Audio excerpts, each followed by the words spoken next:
अस्सलाम दोस्तों, कैसे आप? उम्मीद करता हूँ कि आप ठीक ठाक होंगे और खैरियत से होंगे। दोस्तों आज हमारा टॉपिक है प्रेजेंट सिंपल टेंस। इसको प्रेजेंट इंडेफिनिट टेंस भी कहा जाता है। तो चलिए इसे सीखने की कोशिश करते हैं और इसका सेंटेंस तो चलिए शुरू करते हैं। पहले मैं थोड़ा सा आपको बता देना चाहता हूँ जो मैंने इसका सीक्वेंस दिखाया। मैंने लिखा है पहले आएगा सब्जेक्ट, फिर आएगा वर्ब की फर्स्ट फॉर्म, फिर आ जाएगा हमारा ऑब्जेक्ट। ठीक है, अच्छा, हमको सिखा रिया है।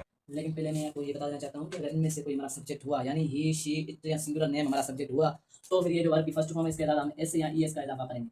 अगर इनमें से कोई हमारा सब्जेक्ट हुआ तो फिर यहाँ पर ये वर्ब की फर्स्ट फॉर्म है, इसके साथ हम लोग एस या ई एस का इजाफा करेंगे। ठीक है, ऐसे में बड़ा सख्त लौंडा हूं, लेकिन यार यहाँ में पिघल गया। उसके बाद अगर इनमें से कोई हमारा सब्जेक्ट हुआ तो फिर हम ये जो वर्ब की फर्स्ट फॉर्म है इसके साथ एस या ई एस का इजाफा नहीं करेंगे, अगर इनमें से कोई हमारा सब्जेक्ट हुआ। ठीक है, शाबाश बेटा, बहुत बढ़िया। तो फिर चलिए इसका एक सेंटेंस लिखते हैं। यहाँ पर मैंने लिखा है ही प्लेज क्रिकेट, यानी वो क्रिकेट खेलता है। खत्म, बाय बाय, टाटा। मैंने इसका इजाफा किया, वो इसका इजाफा मैंने इसीलिए किया है क्योंकि यहाँ पर मैंने आपको बताया था अगर इनमें से कोई हमारा सब्जेक्ट हुआ तो फिर हम एस या एस का इजाफा करेंगे वर्ब की फर्स्ट फॉर्म के साथ, इसीलिए मैंने यहाँ पर इसका इजाफा किया। ठीक है, उसके बाद देखते हैं अगर इनमें से कोई हमारा सब्जेक्ट होगा तो फिर क्या यहाँ पर एस या एस आता है। चलिए देखते हैं कौन है ये लोग, कहाँ से आते हैं? यहाँ पर एक मैंने लिखा है वी राइट लेसन, यानी हम लेसन लिखते हैं।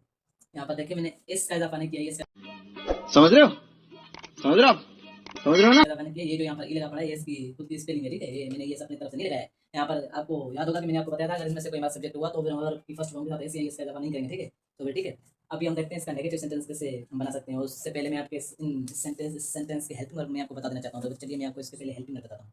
अगर इनमें से कोई हमारा सब्जेक्ट हुआ तो फिर इनके साथ हम हेल्पिंग वर्ब इस्तेमाल करेंगे डज। ठीक है,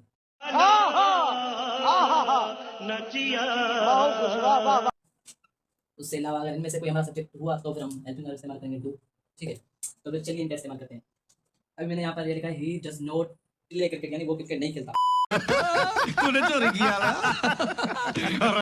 अभी यहाँ पर देखिए मैंने डज नॉट इस्तेमाल किया है क्योंकि मैंने यहाँ पर आपको बताया था अगर इनमें से कोई हमारा सब्जेक्ट हुआ तो फिर हम उसके साथ डज हेल्पिंग वर्ब का इस्तेमाल करेंगे, इसलिए मैंने यहाँ पर डज का इस्तेमाल किया है क्योंकि ही इनमें से ही एक सब्जेक्ट है। ठीक है, ये आपको समझ में आ जाएगा। और अभी इनमें से हम एक और सब्जेक्ट इस्तेमाल करेंगे और उसके बाद हेल्पिंग वर्ब इस्तेमाल करेंगे। चलिए देखते हैं, यहाँ पर मैंने लिखा we do not write lesson, यानी हम लेसन नहीं लिखते। ऐसे तो नहीं होता है। यहाँ पर देखिए मैंने डू नॉट इस्तेमाल किया है।